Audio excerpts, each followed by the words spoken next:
بسم اللہ الرحمن الرحیم۔ مفتی حذیفہ مظاہری کی ویڈیو کو لائک، شیئر اور سبسکرائب کریں، جزاک اللہ۔ بسم اللہ الرحمن الرحیم۔ محترم ناظرین، کل میں نے آپ کو وضو کرنے کا طریقہ بتایا تھا کہ وضو کے اندر 4 چیزیں فرض ہیں۔ اس میں سے ایک چیز میں نے بتائی تھی آپ سے کہ چہرے کا دھلنا فرض ہے، اور اسی طریقے سے دونوں ہاتھ کا دھلنا فرض ہے، چوتھائی سر کا مسح کرنا فرض ہے، اور چوتھی چیز میں نے بیان کیا تھا کہ دونوں پیروں کا دھلنا فرض ہے۔ اب اس میں ایک چیز یہ ہے کہ ان 4 عضو جو کہ دھلے جائیں گے، ان چاروں عضو کو کہاں تک دھلنا ضروری ہے، کہ کہاں تک دھلیں گے تب ہمارا وضو کہلائے گا۔ تو یہ بات اچھی طرح ذہن نشین فرما لیں کہ جو چہرے کی جو حد شریعت بیان کرتی ہے وہ یہ ہے کہ آپ پیشانی کے بال سے لے کر ٹھڈی تک، یہاں تک، اور ایک کان کی لو سے دوسری کان کی لو تک اتنا چہرہ دھلنا آپ کا ہر حال میں ضروری ہے۔ اور یہ بات یاد رکھیے، اگر اس دھلنے کے دوران ذرا سے بھی لاپرواہی ہوتی ہے، کوئی تھوڑا سا بھی کوئی حصہ خشک رہ گیا، سوکھا رہ گیا، تو آپ کا وضو مکمل نہیں ہوگا۔ اسی طریقے سے آپ جب دونوں ہاتھ دھلیں گے تو آپ ہاتھ کی انگلیوں سے لے کر کہنیوں تک، یعنی یہاں تک، یہاں سے لے کر یہاں تک دھلنا وضو کے دوران یہ فرض ہے۔ اور اس دوران اس کے دھلنے کے درمیان میں اگر کوئی ایک حصہ بھی چھوٹتا ہے تو آپ کا وضو کامل نہیں کہلائے گا۔ تیسرا ہے کہ چوتھائی سر کا مسح کرنا۔ بہت سارے لوگ ایک غلط فہمی میں رہتے ہیں کہ چوتھائی سر کا مسح کس طرح کیا جاتا ہے۔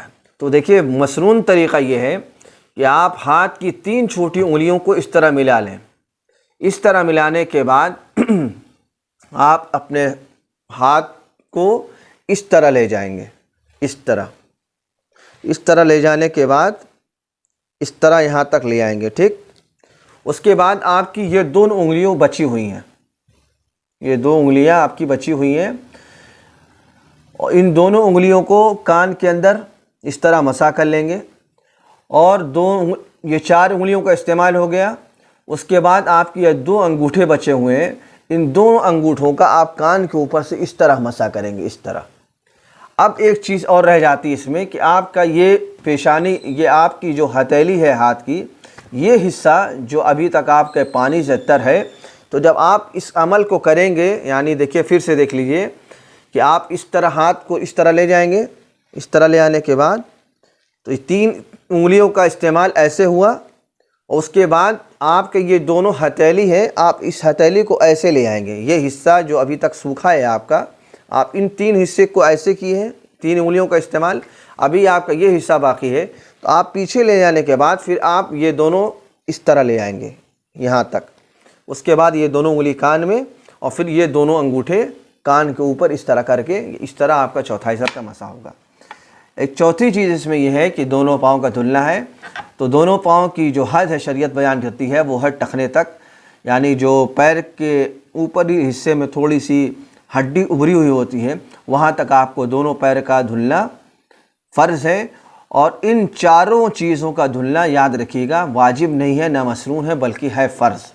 ان 4 چیزوں کے دھلنے میں ذرا سے بھی لاپرواہی، سستی، غفلت ہوتی ہے تو آپ کا وضو نہیں ہوگا۔ اللہ تعالی ہم سب کو صحیح عمل اور صحیح وضو کرنے کی توفیق عطا فرمائے، آمین یا رب العالمین، وآخر دعوانا ان الحمد للہ رب العالمین۔